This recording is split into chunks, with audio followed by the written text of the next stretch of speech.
Good day, ladies and gentlemen. Today, my classmates Abdul, Doughan, George Rahal, and I, Youssef Saadeh, will be presenting the project we worked on at the American University of Beirut, combining aquaculture and agriculture for food security. Starting with the introduction. Aquaculture is the farming of fish and other aquatic organisms. According to studies, irrigating crops with fish water has proven to contribute to yield increase and saving on up to 40% in fertilizers cost. In our experiment, we integrated aquaculture with beans production.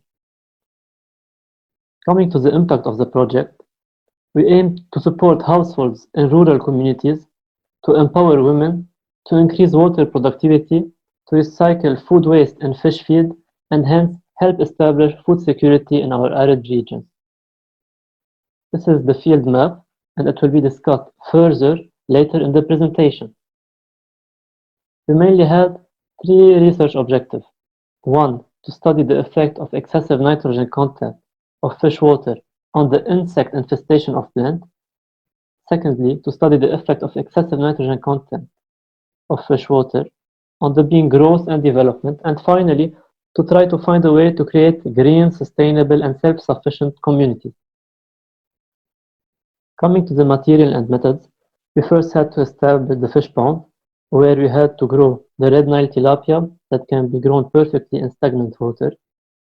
However, we had to provide extra oxygen because in high densities we needed more oxygen, and hence the importance of having an air pump.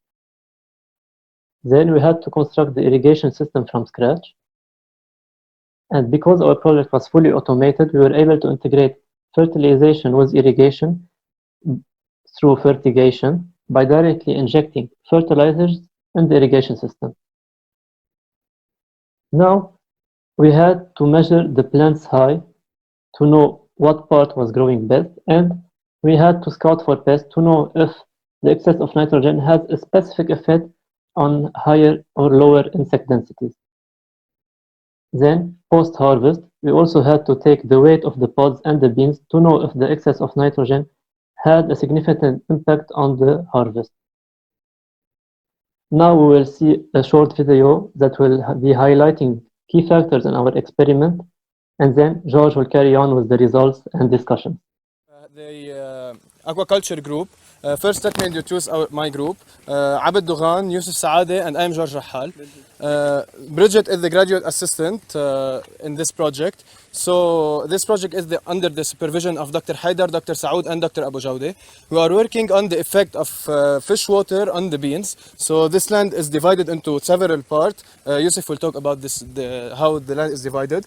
And here we are irrigating with drip irrigation, and some part in well water and sometimes it's fish water. So this land is not controlled by any type of insecticide, pesticide, or herbicide. So basically, we are seeing the difference in the plant height, the yield, and the number of insects infestation in the plant. Okay. Furthermore, we can distinguish four patterns because the plots are divided into four parts. We have on the right fish water, irrigated with fish water, and on the left irrigated with well water.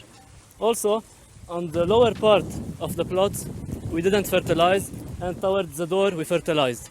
Since to have well water without fertilization, well water with fertilization, fish water without fertilization, and fish water with fertilization. Our main goal is to see how will the growth of the bean will be affected by the well water or the fish water, and how many insects or how dense is the insect infestation in each plot. Also, we can distinguish that in the pool we have a green color. The importance of algae is that during the day it helps us provide oxygen and it helps provide feed for the fishes. Abed will discuss the advantage of the project. Okay, so the advantages, first of all, we have conserving water. So at the same time, we're raising fish and we're irrigating our field. Second is empowering women in rural areas. So if they are farming, they have a pond. At the same time, after 6 months, we have here tilapia that live in stagnant water.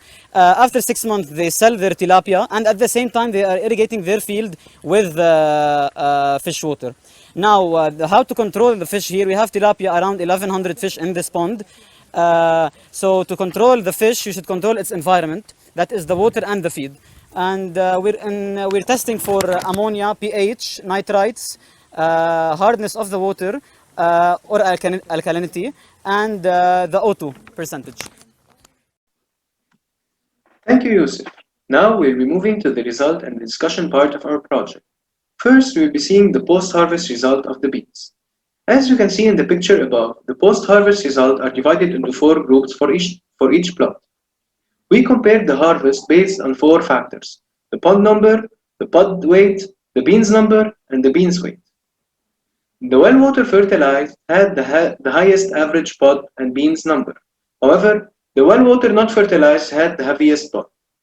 A very important thing to note is that the fish water not fertilized and the well water not fertilized are very similar regarding the beans weight. Finally, the fish water fertilized gave the lowest yield, although not expected.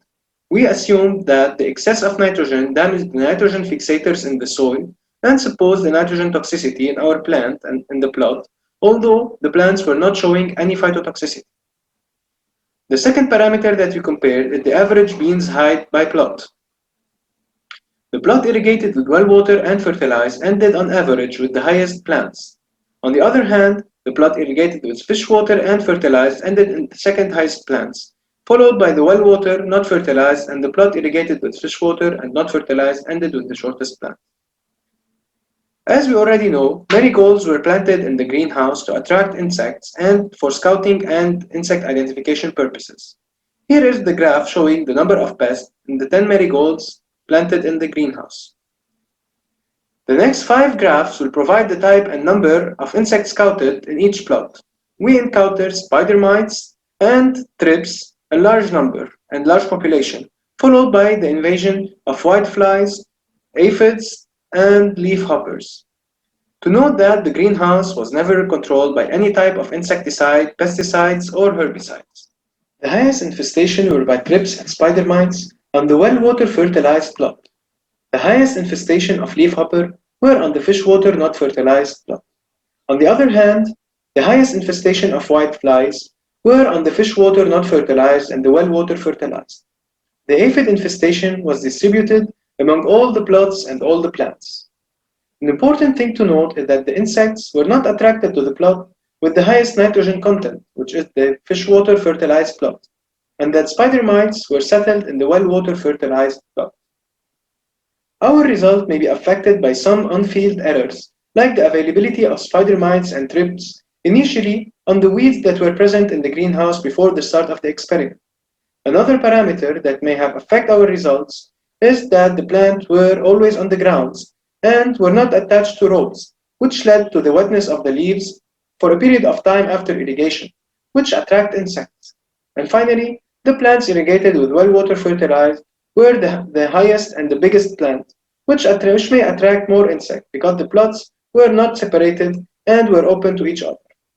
Now my colleague Abdul Razzak will be talking about the water parameters. Thank you, George, and thank you, Youssef. So in order to monitor the health of our fish, we should control its environment, that is controlling the water in our pond. So we did water quality tests once each week, and we focused on 5 parameters: temperature, ammonia and nitrite, dissolved oxygen, pH, and alkalinity. And since we really took care and we focused on our project, all values were in the acceptable region. As a conclusion, the results were mostly inconclusive. The highest yield, that is beans number and pod number, and growth was in the plants irrigated with well water and fertilized once a week. Concerning the plants that were irrigated with well water and not fertilized, they showed the highest pod weight. As for the plants irrigated with aquaculture effluent and not fertilized, they showed the highest beans weight, while those irrigated with fish water and fertilized gave the poorest results. We were not able to draw a conclusion regarding a higher insect infestation on plants irrigated with fish water and fertilized. The experiment has to be repeated to be able to have clearer conclusion and better results. In the end, I would like to thank our professors, Dr. Imad Saoud and Dr. Mustafa Haidar, Miss Bridget Ireland, our graduate assistant, and I would like to thank my colleagues and brothers, Youssef Saadeh and George Rahal. Thank you.